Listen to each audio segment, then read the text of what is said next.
Hello दोस्तों, स्वागत है आपका नए वीडियो में नए टॉपिक के साथ। आज का टॉपिक है रेफ्रिजरेटर के बारे में। रेफ्रिजरेटर या फ्रिज एक ऐसी कॉमन डिवाइस है जो हर घर में यूज़ करी जाती है।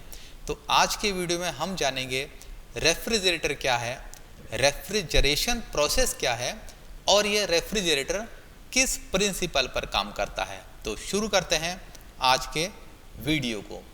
तो सबसे पहले हम जानते हैं कि रेफ्रिजरेशन प्रोसेस है क्या। रेफ्रिजरेशन प्रोसेस या जिसको हम कूलिंग प्रोसेस भी कह सकते हैं।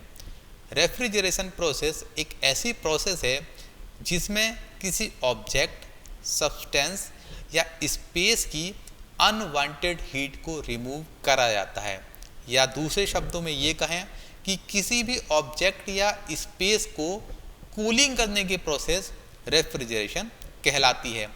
जब हमारे पास फ्रिज नहीं था तब पुराने ज़माने में हम आइस, स्नो और चिल्ड वाटर की मदद से किसी भी स्पेस का जो टेम्परेचर है वो कम करते थे, लेकिन टेक्नोलॉजी आने के कारण अब हम रेफ्रिजरेटर का यूज़ करते हैं। अब हम जानते हैं कि आखिर एप्लीकेशन ऑफ रेफ्रिजरेशन कहाँ कहाँ होता है। बेसिकली 4 ऐसी मेजर कैटेगरीज हैं जिसमें हम रेफ्रिजरेशन के एप्लीकेशन को डिवाइड कर सकते हैं, जिसमें पहली है food processing, preservation and distribution. Second है केमिकल एंड प्रोसेस इंडस्ट्रीज।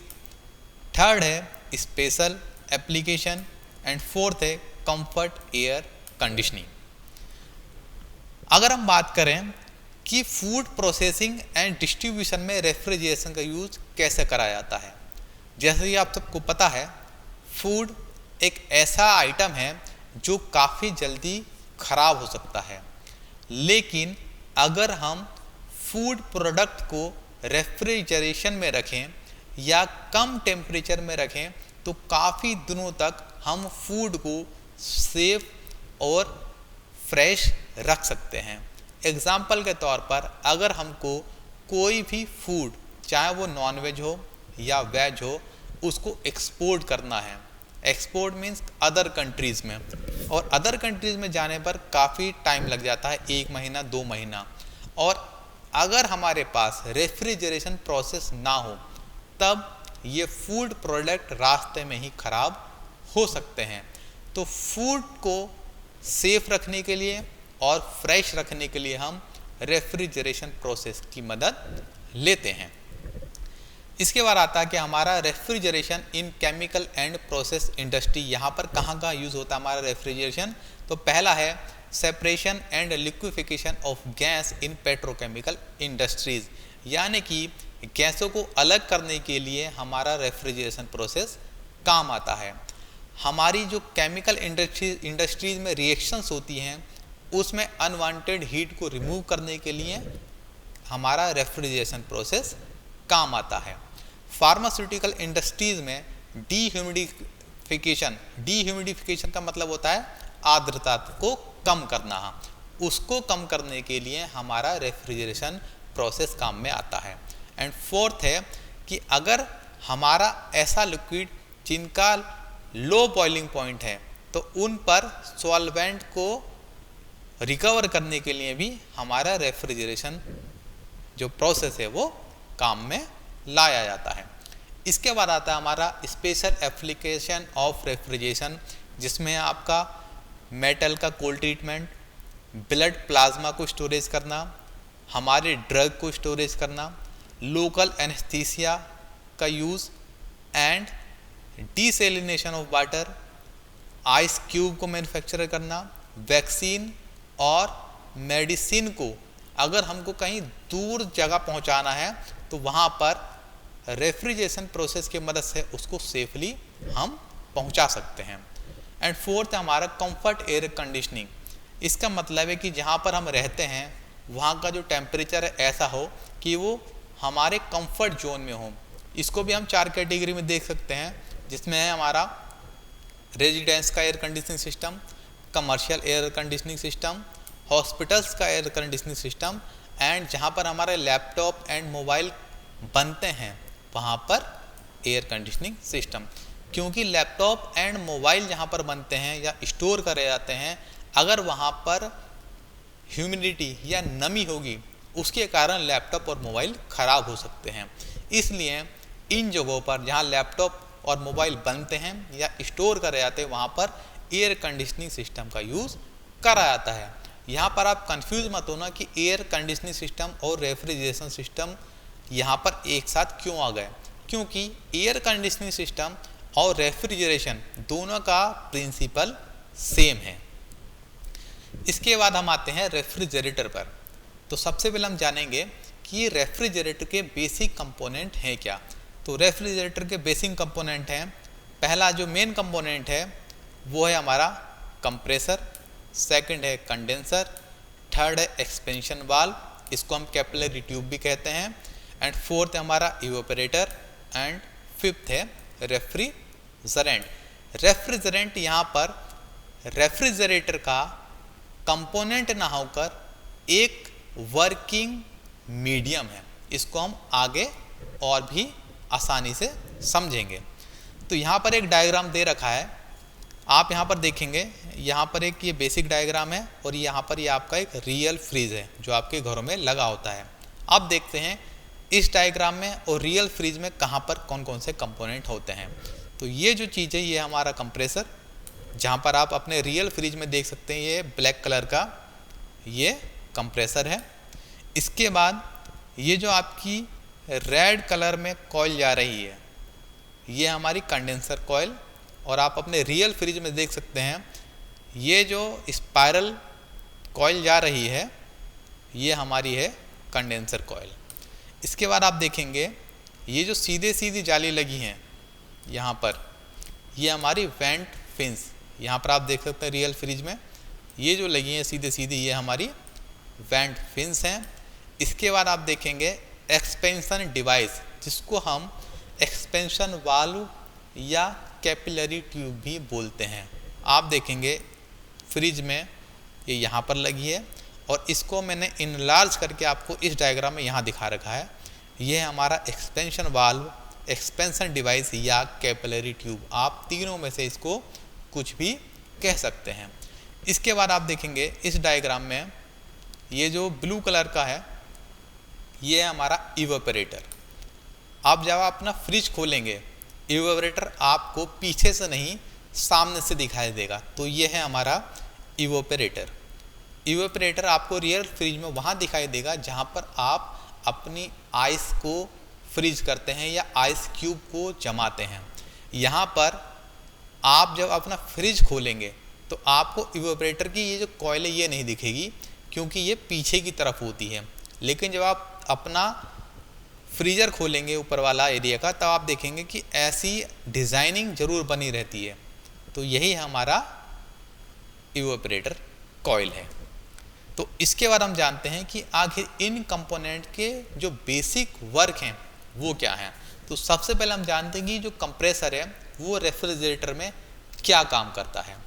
तो कंप्रेसर में क्या होता है, जो हमारा रेफ्रिजरेंट है वो वेपर के फॉर्म में आता है जिसका लो प्रेशर होता है और लो टेम्परेचर होता है, और लो प्रेशर और लो टेम्परेचर वाला रेफ्रिजरेंट वेपर के फॉर्म में कंप्रेसर में एंटर करता है।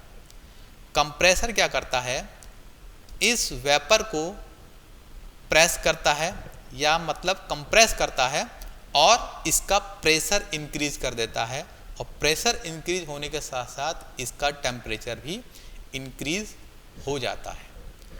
कंप्रेसर के बाद हमारी वेपर जो है वो जाती है कंडेंसर में। तो कंडेंसर क्या करता है, कंडेंसर का काम होता है जो हमारी वेपर का टेम्परेचर बढ़ गया है उसको कम करता है।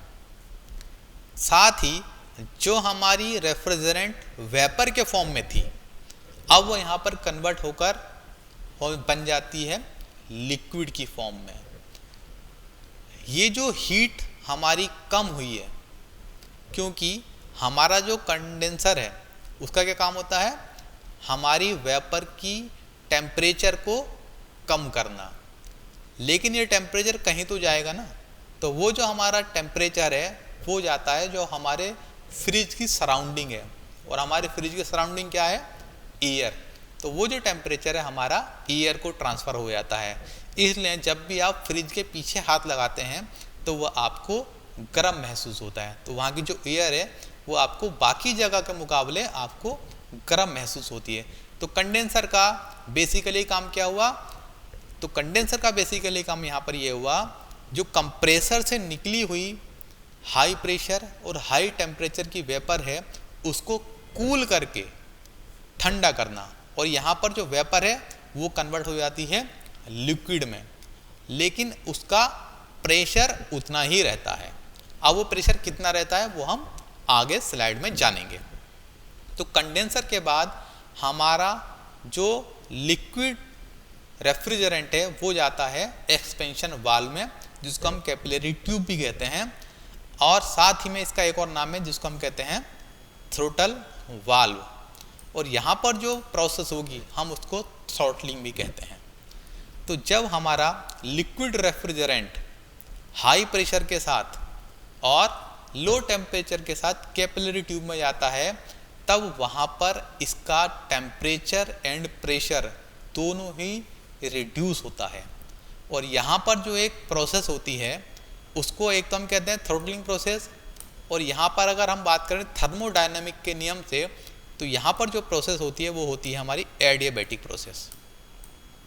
एडियाबैटिक यानी कि इसको हम कहते हैं हम हिंदी में रुद्धोष्म प्रक्रम। इस प्रक्रम में क्या होता है, या एडियाबैटिक प्रोसेस में क्या होता है, ना तो हीट अंदर आ सकती है और ना ही हीट बाहर जा सकती है। सही है। तो अब एक्सपेंशन वाल्व और कैपिलरी ट्यूब के अगर हम डायमेंशंस की बात करें तो इसका जो डायमीटर होता है वो लगभग 0.6 mm होता है, और लेंथ इसकी होती है 2 मीटर। इसके बाद हमारा जो लिक्विड रेफ्रिजरेंट है वो कन्वर्ट हो जाता है वेपर की फॉर्म में। लेकिन यहाँ पर एक बात ध्यान देने वाली है कि यहाँ पर पूरा जो लिक्विड रेफ्रिजरेंट है पूरा वेपर की फॉर्म में नहीं होता है। तो यहाँ पर क्या होगा, हमारा जो लिक्विड रेफ्रिजरेंट है वो लिक्विड प्लस वेपर इन दोनों की फॉर्म में कन्वर्ट हो जाता है। इसके बाद लिक्विड प्लस वेपर का जो रेफ्रिजरेंट है वो जाता है हमारा इवोपरेटर में, और इवोपरेटर हमारी कौन सी जगह है, जहाँ पर हम अपनी बर्फ़ जमाते हैं। वहाँ पर हमारा लो प्रेशर और लो टेम्परेचर का जो लिक्विड प्लस वेपर का रेफ्रिजरेंट है वो यहाँ पर जाता है, और यहाँ पर जो भी सामान हमारा रखा होता है उसकी हीट को एब्जॉर्व करता है और फिर से कन्वर्ट हो जाता है वेपर की फॉर्म में। तो यहाँ पर हमारा जो रेफ्रिजरेटर वेपर प्लस लिक्विड की फॉर्म में आया था, लेकिन यहाँ पर कन्वर्ट हो गया वेपर की फॉर्म में, और यहाँ से वो फिर से चला जाता है वापस हमारे कंप्रेसर में। इसके बाद हम देखते हैं कि हमारा आखिर रेफ्रिजरेंट है क्या। तो रेफ्रिजरेंट हमारे रेफ्रिजरेशन साइकिल का सबसे महत्वपूर्ण पार्ट है, इसके बिना रेफ्रिजरेटर काम ही नहीं कर सकता है। तो यहाँ पर रेफ्रिजरेंट एक ऐसा मीडियम है जो अपनी स्टेज बार बार चेंज करता है, यानी कि वो कभी वेपर की फॉर्म में होता है, कभी लिक्विड की फॉर्म में होता है, और कभी वेपर प्लस लिक्विड दोनों की फॉर्म में होता है। तो यहाँ पर हम कुछ स्पेशल या कुछ मेन ऐसे रेफ्रिजरेंट जो आजकल यूज़ करे जाते हैं उनके हम नाम देख लेते हैं।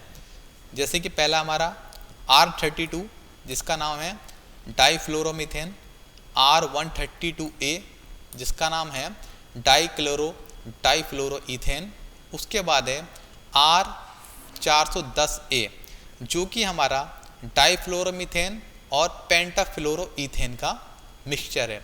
उसके बाद आता है हमारा R600A जिसका नाम है हमारा आइसोब्यूटेन, और इसकी केमिकल फार्मूला यहाँ पर है, आप इनको देख सकते हैं।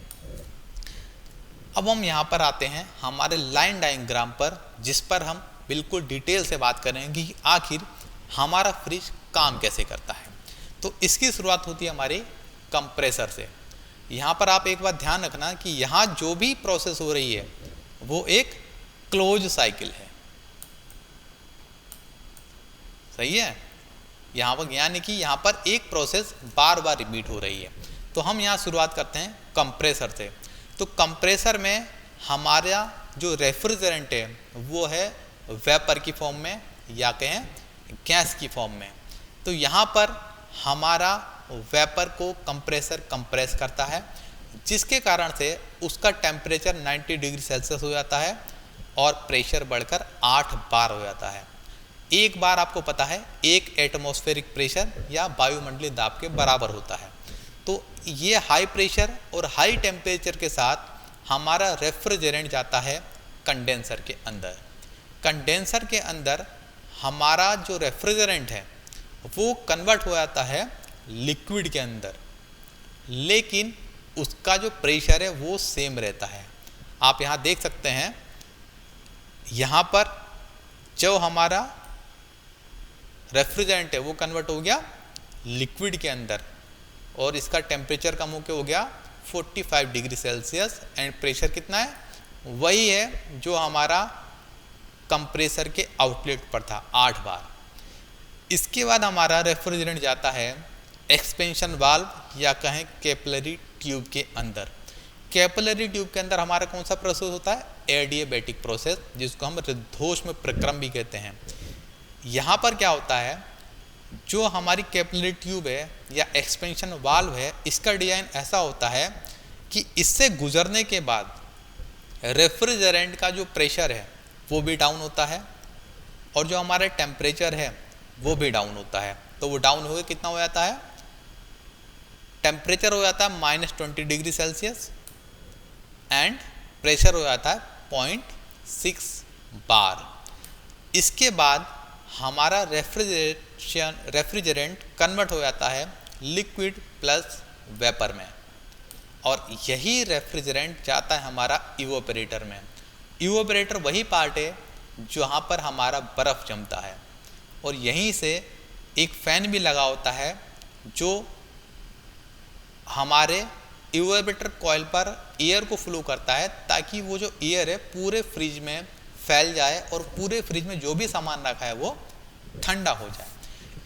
इवोपरेटर में जाकर हमारा रेफ्रिजरेंट यहाँ रखी हुई जो भी चीज़ है उससे हीट एब्जॉर्ब करता है और कन्वर्ट हो जाता है सैचुरेटेड वेपर में, लेकिन इसका टेम्परेचर डाउन नहीं होता है। यहाँ पर केवल इसकी स्टेज चेंज होती है, क्योंकि यहाँ पर ये लिक्विड प्लस वेपर की फॉर्म में गया था, लेकिन इसका आउटलेट आप देखेंगे सैचुरेटेड वेपर है और इसका टेम्परेचर भी कितना है, जितना यहाँ से इसका इनलेट था -20 डिग्री सेल्सियस, उतना ही इसका आउटलेट भी है -20 डिग्री सेल्सियस और प्रेशर भी सेम है।